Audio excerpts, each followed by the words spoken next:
Bismillahirrahmanirrahim. Assalamualaikum warahmatullahi wabarakatuh. Salam sejahtera, selamat tengah hari tuan-tuan dan puan-puan. Terima kasih kerana datang untuk sidang media pada tengah hari ini. Sidang media pada tengah hari ini adalah menyentuh berkenaan dengan Op Sarang Mas yang kita Sarang Khas yang dilancarkan oleh Polis Johor lah, mengempur pot-pot penagih dadah.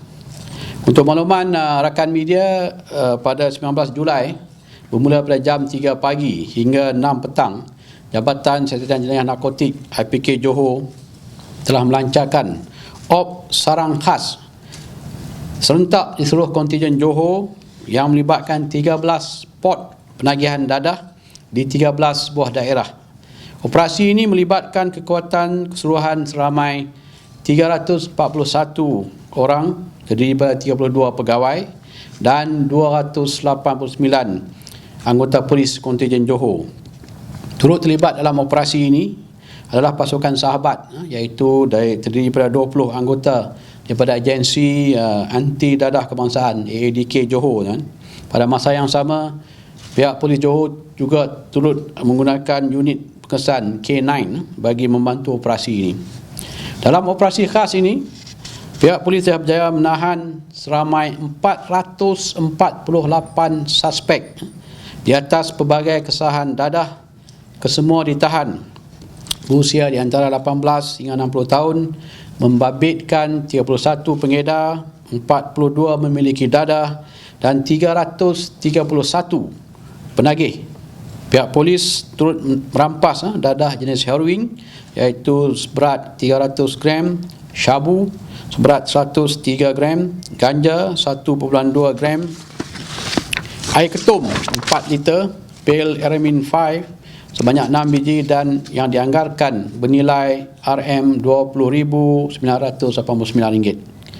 Bagi kesalahan bekalan, pihak polis merekodkan sebanyak 31 tangkapan keseluruhan yang membabitkan 9 tangkapan di bawah Seksyen 39B, 4 tangkapan di bawah Seksyen 39A Braket 2 dan 18 tangkapan Seksyen 39A Braket 1 atas dadah berbahaya. Tangkapan lain adalah membabitkan 42 suspek memiliki dadah yang disiasat mengikut Seksyen 12 Braket 2 ADB dan Seksyen 6 Seksyen 30 Braket 3 Akta Racun. Selebihnya iaitu 331 tangkapan mengikut Seksyen 15 Braket 1 kerana positif dadah. So, pihak polis turut menangkap seramai 44 suspek yang mempunyai rekod kesalahan orang yang dikehendaki, wanted list sebenarnya. Seramai 150 lagi suspek ditangkap berpotensi untuk dituduh di bawah Seksyen 39C atau dadah berbahaya, manakala 33 suspek telah ditangkap di bawah Seksyen 31 Braket 1, selain 3 suspek diambil tindakan di bawah Seksyen 6 Braket 3, iaitu Akta Immigration, kerana ini melibatkan warga asing. Dalam konteks membersihkan Johor daripada penagih dadah tegar, Polis Johor kini memperhebatkan tangkapan di bawah Seksyen 39C atau dadah berbahaya. Bermula pada 1 Januari hinggalah 19 Julai, pihak polis telah berjaya membuat pertuduhan di bawah Seksyen 39C ke atas 243 suspek yang merupakan pesalah berulang dan terdiri daripada 234 pesalah lelaki, manakala 9 adalah pesalah wanita. Kalau mengikut statistik tuan-tuan, daripada 1 Januari sehingga 31 Mei, tangkapan di bawah 39C hanya 51 orang. Tetapi selepas pada 1 Jun, selepas kami mengambil keputusan untuk meningkatkan lagi tangkapan di bawah 39C, 1 Jun sehingga 20 Julai kita dah buat tangkapan 196 tu. Jadi keseluruhan yang kita tangkap buat 39C 243. Kesemua suspek yang kita tangkap ni terdiri dari 195 berbangsa Melayu, 24 berbangsa Cina, 20 berbangsa India dan 4 lain-lain bangsa kan. Umur yang ditangkap lingkungan 20 hingga 65 tahun kan. Untuk makluman tuan-tuan juga, di bawah Seksyen 39C ni, kalaulah disabit tuan-tuan, mereka boleh dipenjara tidak kurang daripada 5 tahun dan tidak lebih daripada 7 tahun tuan-tuan, dan dikenakan hukuman sebat tidak lebih daripada 3 sebatan tuan-tuan, dan dikenakan perintah pengawasan tidak kurang daripada 2 tahun dan tidak lebih daripada 3 tahun. Dan sekiranya kesalahan ini berulang lagi, kesalahan suspek ditangkap lagi tuan-tuan, untuk kesalahan berulang tuan-tuan, boleh dipenjara tidak kurang daripada 7 tahun dan tidak lebih daripada 13 tahun tuan-tuan, dan dikenakan hukuman sebat tidak kurang daripada 3 sebatan dan tidak lebih daripada 6 sebatan. Sebab itu penumpuan khusus kita sekarang tuan-tuan adalah tangkapan di bawah 39C. Kita nak membersihkan negeri Johor ni tuan-tuan daripada penagih-penagih dadah tegar, untuk keluarkan dia orang daripada sistem kita.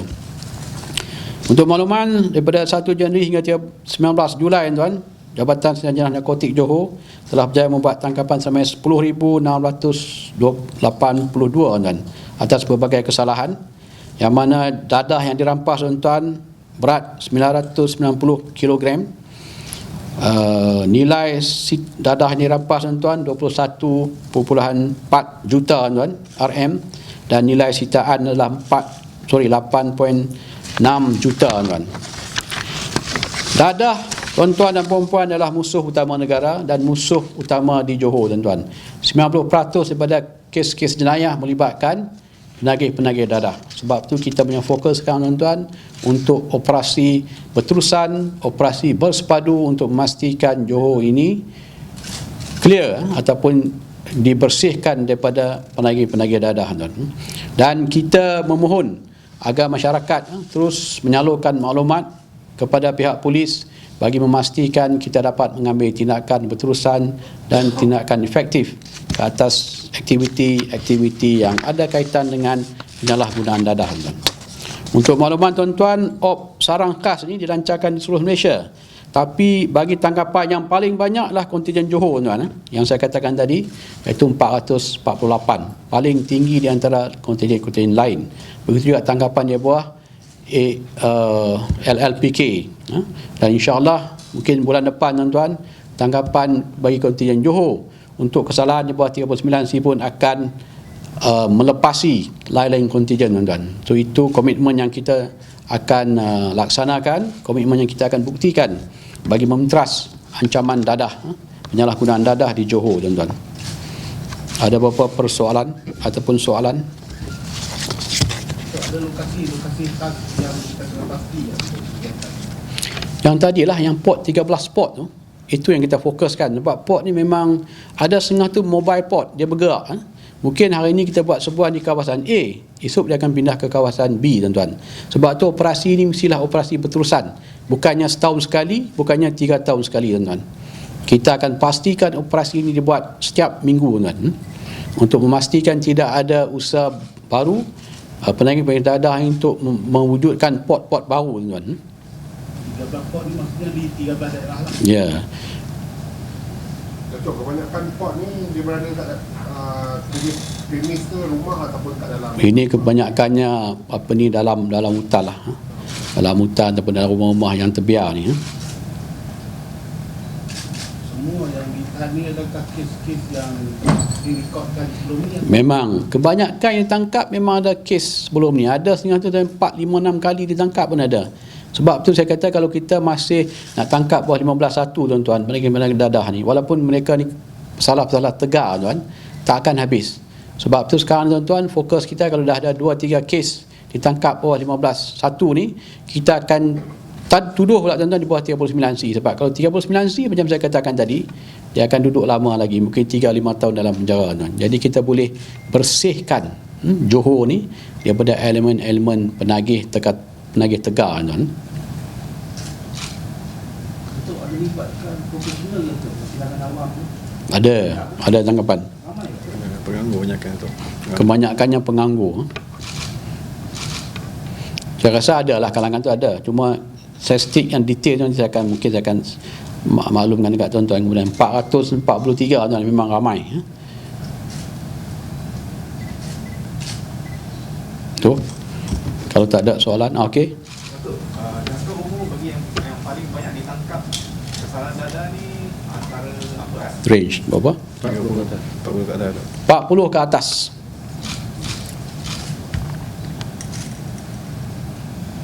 Ada kaitan dengan atau kehilangan kerja. Saya rasa ini tak ada kaitan dengan kehilangan kerja. Dadah ni dah isu yang lama kan. Bukan sebab kehilangan pekerjaan dia orang jadi penagih dadah, tak. Ini kebanyakan penagih-penagih tegar ni yang banyak kali ditangkap, banyak kali masuk lock up, dikeluar balik, terlibat balik tuan-tuan. Alasan kata kehilangan kerja untuk jadi penagih tu memang amat tipis lah. Okey tuan-tuan, kalau tak ada persoalan. Untuk soalan kita akan mula turun ke masjid. So boleh komen.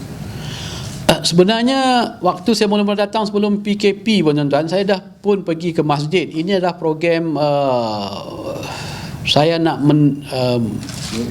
mengimarahkan, itu perkataan betul lah, ataupun nak berinteraksi dengan jemaah-jemaah masjid lah yang ada sembahyang Jumaat tuan-tuan ni. Sebab saya akan gunakan slot daripada pukul 12.30 hingga pukul 1 tuan-tuan untuk berkongsi dengan jemaah masjid berhubung dengan tip-tip pencegahan jenayah sebagainya, dan pada masa sama saya nak berinteraksi dengan orang, meminta kerjasama daripada masyarakat umum, khususnya jemaah-jemaah masjid ni untuk terus menyalurkan maklumat kepada pihak polis bagi membantu pihak polis untuk menangani isu-isu jenayah tuan. Dan juga isu-isu ajaran sesat. Saya akan sentuh seminta selalu kerana ajaran sesat ini juga tuan-tuan ada kaitan dengan isu keselamatan. Alhamdulillah kita dapat kerjasama sepenuhnya pada Jabatan Mufti untuk membenarkan saya berinteraksi lah dalam slot-slot ni, dan insya-Allah lepas ni tuan-tuan bukan setakat masjid, kita juga akan turun ke mungkin ke gereja-gereja, ke masyarakat, sebab sekarang ni PKPP itu yang kita agak terhad sikit. Saya tekankan kepada community policing tuan-tuan. Masyarakat dan polis berpisah tiada. Banyak kejayaan-kejayaan kita tuan-tuan sejak saya lapor diri ni adalah daripada maklumat orang awam bagi kat kita banyak. Semalam pun kita ada buat tanggapan tuan-tuan, parti satu lori kita tangkap. Lori bawa parti tuan-tuan, tayar ada pancit. Jadi parti turun, orang kampung nampak, orang kampung maklum dekat polis datang buat tanggapan semalam kan. 2 hari lepas kita ada tanggapan juga, parti masuk. Itu pun maklumat daripada orang awam. So banyak tuan-tuan maklumat kita dapat daripada orang awam. Alhamdulillah. Kita tengok respon publik macam mana terhadap kes-kes macam parti jenayah lain. Alhamdulillah sekarang ni kesedaran tu dah timbul. Mungkin dulu maklumat disalurkan, mungkin tidak ada tindakan susulan, mungkin saya kata mungkin, ataupun mungkin dia orang tidak ada channel ataupun tidak ada saluran tuan-tuan untuk disalurkan. Sekarang ni saya open, kita ada Facebook Kontijen Polis Johor, saya pun ada Facebook saya sendiri. So banyak juga maklumat-maklumat yang disalurkan pada Facebook saya ambil tindakan tuan-tuan. Jadi channel tu banyak, salurannya banyak tuan-tuan. Saya yakin orang awam ni kalau mereka bagi maklumat, kalau kita tak ambil tindakan, mungkin sekali sajalah dia bagi.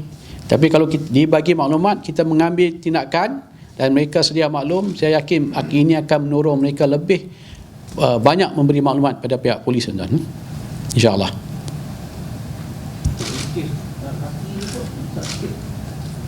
Parti saya akan buat satu lagi PC hari Khamis ni. Ada banyak yang saya nak kongsi lah hari Khamis ni insyaAllah. Parti ni tak habis. Kita tangkap banyak apa, ada lagi cuba nak balik, cuba nak masuk, tapi jumlahnya kecil. Bot yang digunakan bot yang kecil, tak macam bot dulu 4-5 enjin. Sekarang ni bot 1 enjin tuan-tuan. Mana impact dia dah ada. InsyaAllah hari Khamis ni saya akan buat satu lagi PC tuan, khusus untuk berkongsi dengan rakan media pun dengan operasi-operasi parti yang kita buat yang terbaru ni. Dia dah ada MO yang baru tuan, nanti saya kongsi lah hari Khamis ni.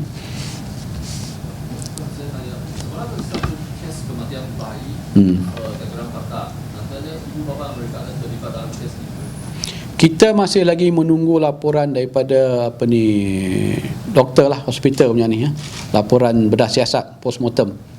Kita kena tunggu itu baru kita dapat sahkan adakah bayi ini didera ataupun mati sebab lain, macam-macam lah. Sehingga kita belum dapat lagi laporan postmortem, saya tak boleh komen lagi. Tapi memang ada kes, kes tu memang ada, laporan dibuat dan kita pun sedang buat ni lah, tunggu laporan postmortem ni. Kita tunggu tengoklah. Mungkin bapak ni positif dadah tapi anak dia jatuh katil, mungkin juga kan. So, kita tunggulah siasatan lengkap nanti hasil postmortem. Saya akan kongsikan dengan rakan media nanti. Okey tuan-tuan, terima kasih. Assalamualaikum warahmatullahi wabarakatuh.